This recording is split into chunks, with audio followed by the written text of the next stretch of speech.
Val, thank you so much for being on the show. Glad Yeah. to connect with you. I'm so happy to do this. I love talking to other marketers and I love podcasts, so I'm happy to be here. Yeah, I've watched so many of your interviews before, just prepping for this call. And you know what's interesting? I've never actually got text reminders from guests about an upcoming interview. So that tells me really it's like, like and you didn't talk it inbound and it said that they said you are ridiculously obsessed with onboarding. I'm like, you know what? It shows. Yeah, I don't know. I love SMS and email in different ways and different reasons. And I think like SMS works really well for those kind of in the moment. You probably got that pretty shortly before our call, maybe within the Exactly. hour of our call. So it's just like a nice little reminder because if you're not checking your email, and especially, depending on time of day, like it's just nice to get, I think you also maybe got it. An email as well. But if you didn't check your email in that time frame, it's good to have the SMS. I mean, everyone's always looking at their phones. So 100%. And actually, I do not check my email. yeah, So see, you are, so yeah, exactly. So you, what was interesting about you, Val, I've heard a couple of your presentations. You were a theater major. Like, yes. tell me about that. Like, how did that kind of happen? And then you moved on to do other cool things with email and Yeah. onboarding. I was a theater kid like my whole life. That was kind of my extracurricular activity in school. From a young age, I think 8 or 9, I remember seeing A Christmas Carol with my family. My parents, one year for Christmas, bought us tickets to see A Christmas Carol as a family. That was kind of like our big Christmas present, was to go downtown to the theater in Columbus here and get dressed up and go to the show. Mhm. And so we were, because it was our big present, we had really good, like, kind of orchestra level tickets. And we sat there and I just remember looking up at the stage and thinking, I want to do that. Like, I don't need to be on stage. I don't need to, be in a costume. And I didn't necessarily mean the actors, but I wanted to be involved somehow Mhm. in what was happening. So I got involved in community theater and did a lot. And then my high school actually had a really great theater program. And so I spent a lot of time in theater there. I was the stage manager at my high school, who's kind of the person who makes sure everything happens. Right. And and then I live in Ohio, and in Ohio there's a really excellent theater school called the College Conservatory of Music at the University of Cincinnati. It's one of the top theater schools in the country, and it just happened to be in-state tuition for me. Um, and uh, and so, I did a lot of interviewing in different schools and even different programs outside of theater. And I just kept coming back to this one, and I got accepted and went and majored in theater production. And was a stage manager on multiple different shows throughout the conservatory experience is different than a traditional university experience. Like, I didn't take science classes and things like that. I took theater classes and shop and lighting and makeup, and I learned everything about theater. That Uh, how did that? No, that makes sense. I wouldn't expect you to to dabble in science, especially after that level of interest that you had. But how did you like? Why did you move away? Like, what was the like the feeling or the point yeah, where you were like, well, maybe it's not quite the direction.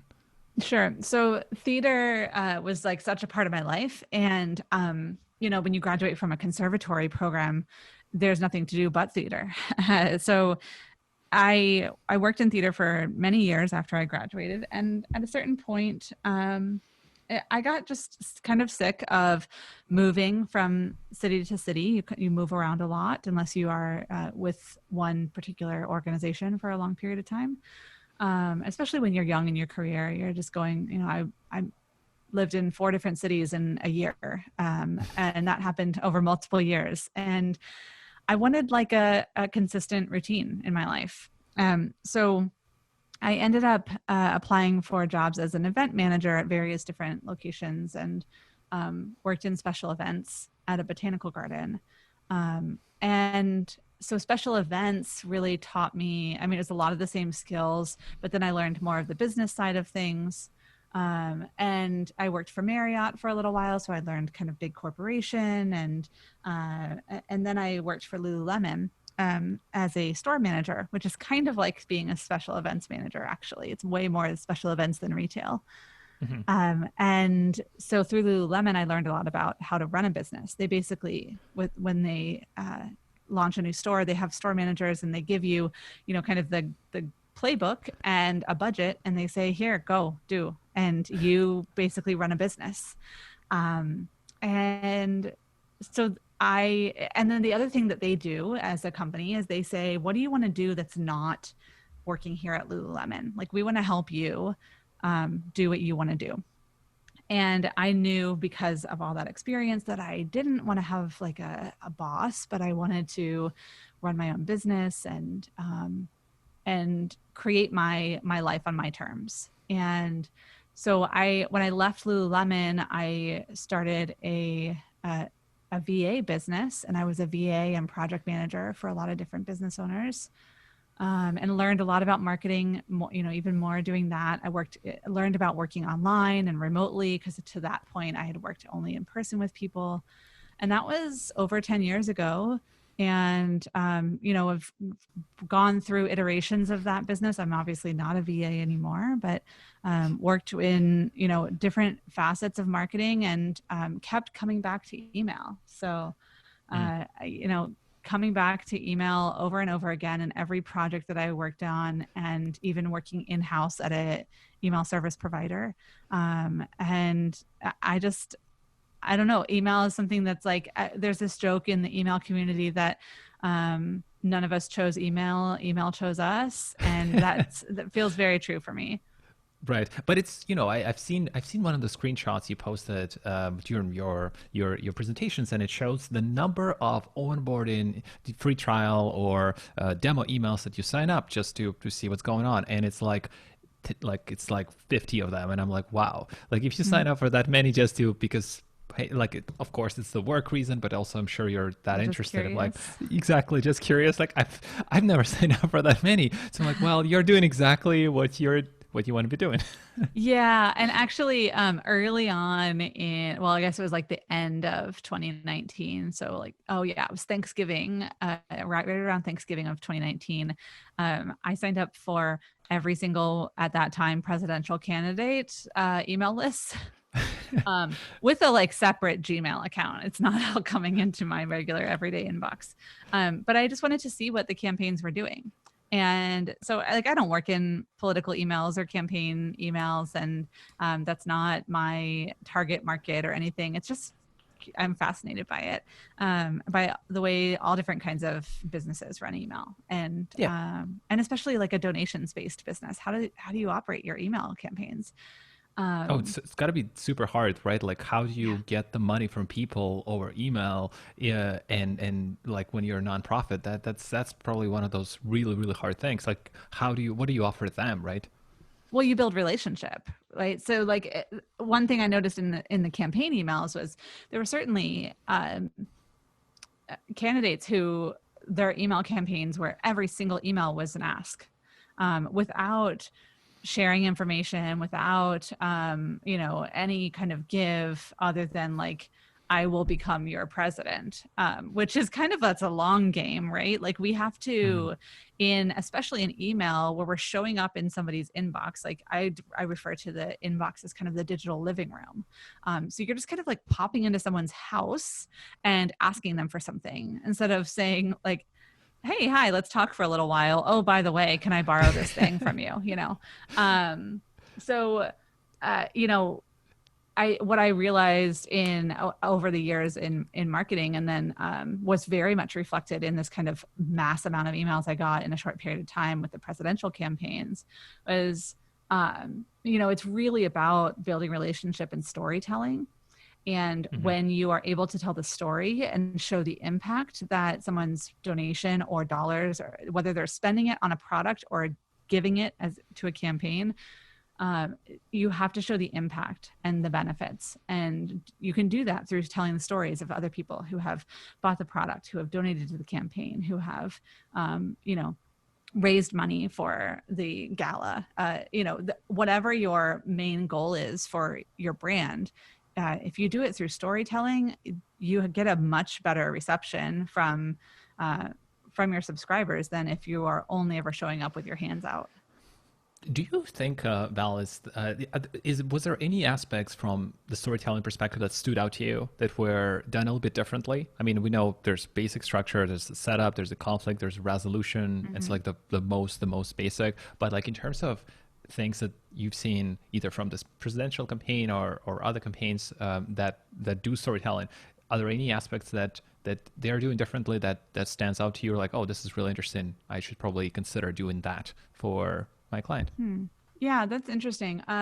Something I like a lot is when a story arc continues over multiple emails, where you're kind of telling this long-term story. So each email has a resolution inside of it. So each section of the story has a resolution, but it's an overarching story that carries out over, and that could be, 5 emails in a row. It could be one email every 3 weeks that continues this same story. But I really like when there's this kind of tie that binds.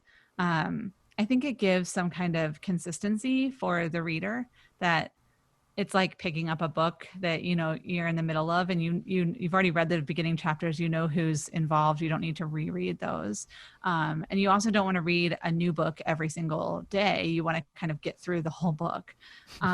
So there's that. Like, it brings consistency, but then I think it's also a very great strategic move from an email standpoint, because by doing that, you're training your subscribers to want to open the next email from you, because they want to hear the rest of the story. They want to hear more.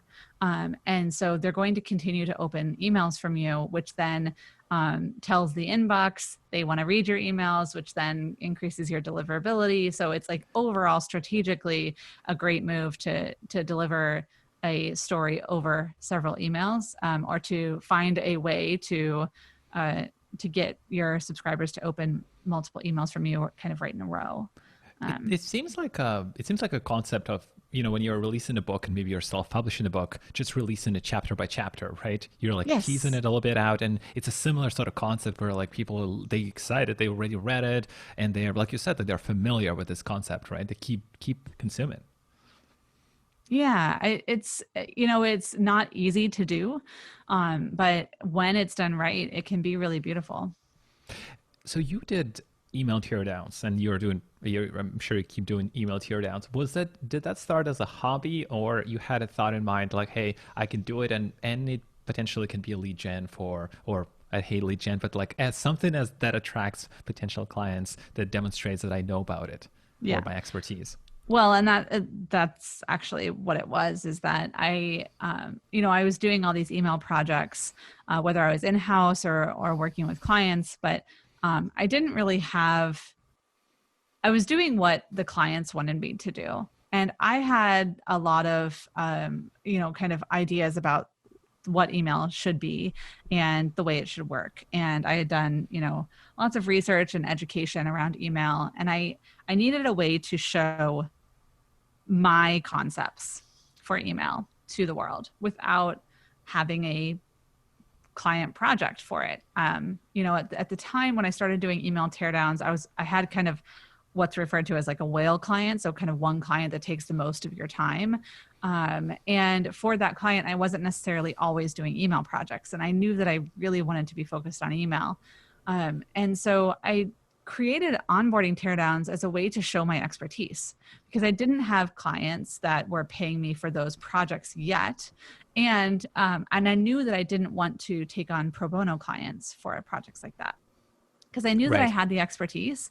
I also knew that I didn't have time to take on pro bono clients. I had a new baby, and I'm not working for free when I'm paying for daycare. And so I had to find a way to show, here's the kind of work that I will do when I work for you. And so the email onboarding teardowns became a way for me to give a very clear example of, in some of them I write entire emails. In some of them, I just talk strategy. In some of them, I built flowcharts of, the framework for a campaign. So, I took all of the concepts of what I do with my clients now, what we do at Fix My Churn every day now. I took all of that and broke it down into these blog posts that are free and published. And at the time I was really working solely with SaaS businesses, and it's really easy to sign up for a free trial for a SaaS product and then get Right. emails and do a teardown. So if we do a lot more e-commerce these days. And so I'll sign up for an e-commerce email list. I've even done some like test purchases just to see what kind of emails we get from different brands. And so, now that the business is a little more established and I have some ability to invest like that, it's easier for me to go in and do things like that. But at the time, I didn't have extra money to go spend on starting a new, buying a product and finding out what that email journey was like. I had to do what I could with what I had. So that was free SaaS. It's a great approach, though. It really is a great approach. You don't have the boundaries. You experiment, and by the way, it actually also demonstrates that you're really good at what you're doing. With regards to these teardowns, how do you approach distribution? When you started, were you just relying on your existing email list, or have you thought about like, how do I get to which platforms should I be at? Maybe it's a blog post or my website, or maybe it's like certain social media platforms to get the reach. How do you think about that? Like how I reach potential clients and the right people. Is that what you mean? With your tier down content, right? When you're doing the tier down content, you're publishing. How do you think about distributing it to as many people as possible for your audience? Besides, obviously, sending it over the email to your current list. Maybe you're putting it probably on the website, obviously, and then, but like, how do you think about those channels?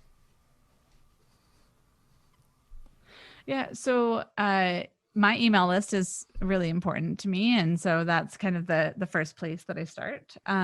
It also, the teardowns became, a list builder, because now I have opt-ins on my website inviting you to get these free teardowns.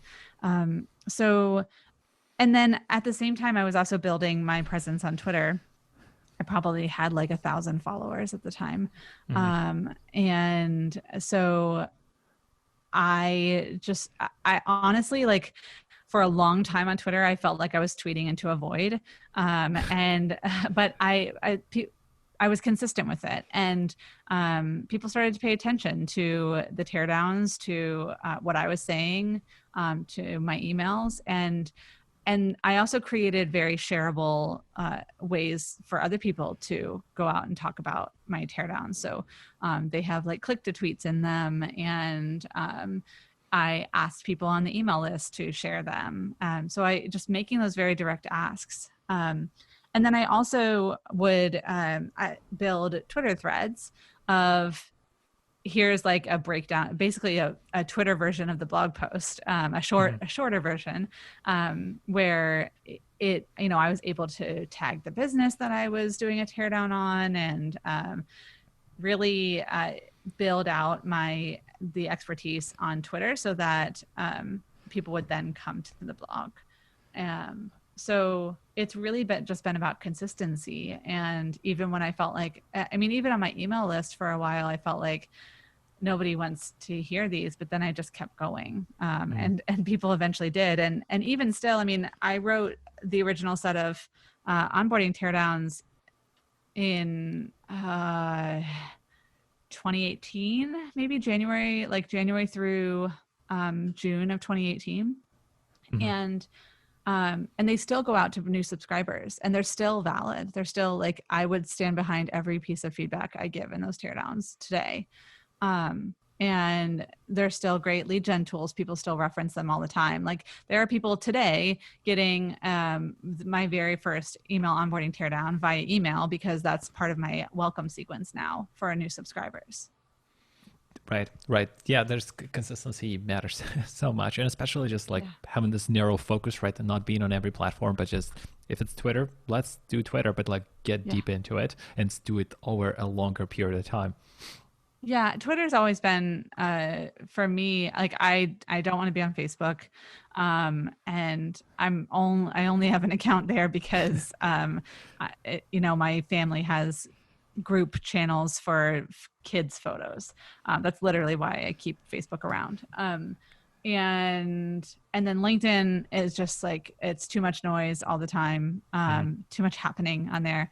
And so Twitter felt like a space where, you kind of create like your neighborhood. And I knew the people I wanted to hang out with. And so I reached out to them and built relationships. That's where a lot of my relationship building started in my early days. You made some really great comments about being a solopreneur or just working this gigs and just working your own thing. And we don't really have the time to dive into all of them. But there's one thing that I was really curious what you're going to say is you said that really resonated something with me is that more work doesn't equal better. And you said like, Mm. oh, if you get more work, you get more clients, then you could easily start procrastinating. You can start getting like stressed and talk to me a little bit about that. Like why more work as when you are a contractor or when you are a consultant is not always the best thing. And you can maybe Oh talk a little bit yeah, I about mean you specializing because I mean that's definitely kind of factors in, right? right. Specializing is kind of the key to not doing more work because you get to say no a lot. Uh, so I knew that I wanted to focus on email, and so when I kind of stuck my flag in that sand, I had to say no to other things. People were asking me to write blog posts. I said no.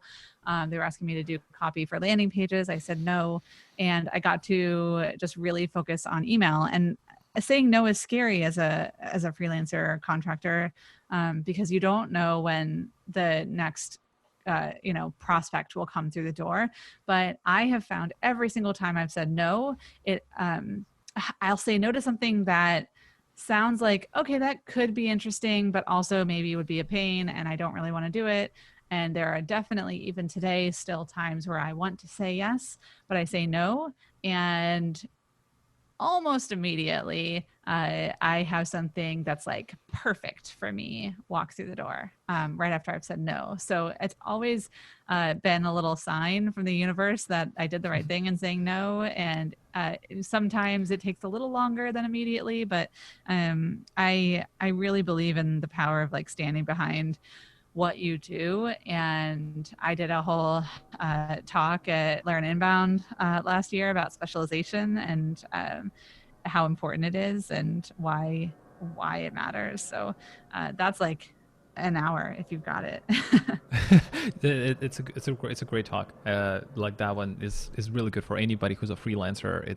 It's some very very good insights there. But I what think you about can Google it. I think if you Google like Learn Inbound Val Geisler, you'll see the video. actually we'll link it in the show notes because Oh, great. that would make a lot of sense. What about but like doing more work, just like taking more work? Like how do you like what criteria do you put for yourself? For example, how many clients would you want to take on?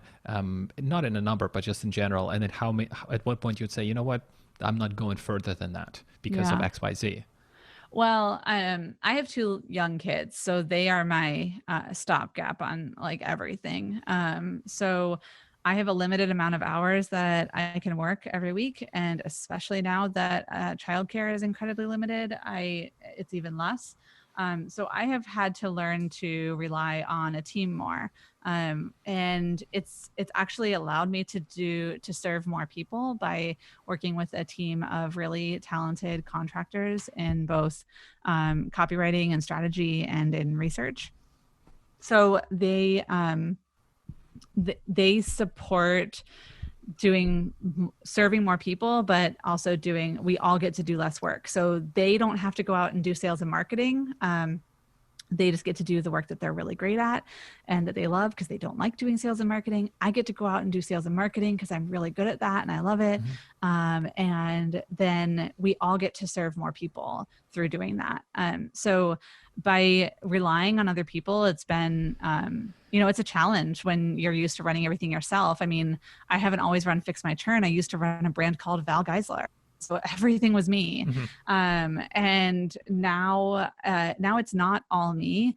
And it's still a transition. There's still learning curves for everybody involved, but learning to, and I think obviously like having kids, I've had to rely on other people. So learning to ask other people for help and accept it and know that it's a really good thing has been incredibly valuable in that, like figuring out how much and how little, and knowing, like, again, that practicing saying no, even saying no to myself sometimes, like, no, you don't need to do that right now. You don't need to do another, like, you don't need to start a new YouTube channel or a like all those things that we all want to do.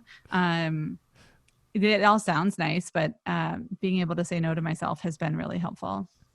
Val, it was a pleasure to have you. Thank you for sharing your thoughts and insights and coming on the show. Yeah, absolutely. I could talk about this all day, so thanks for having me.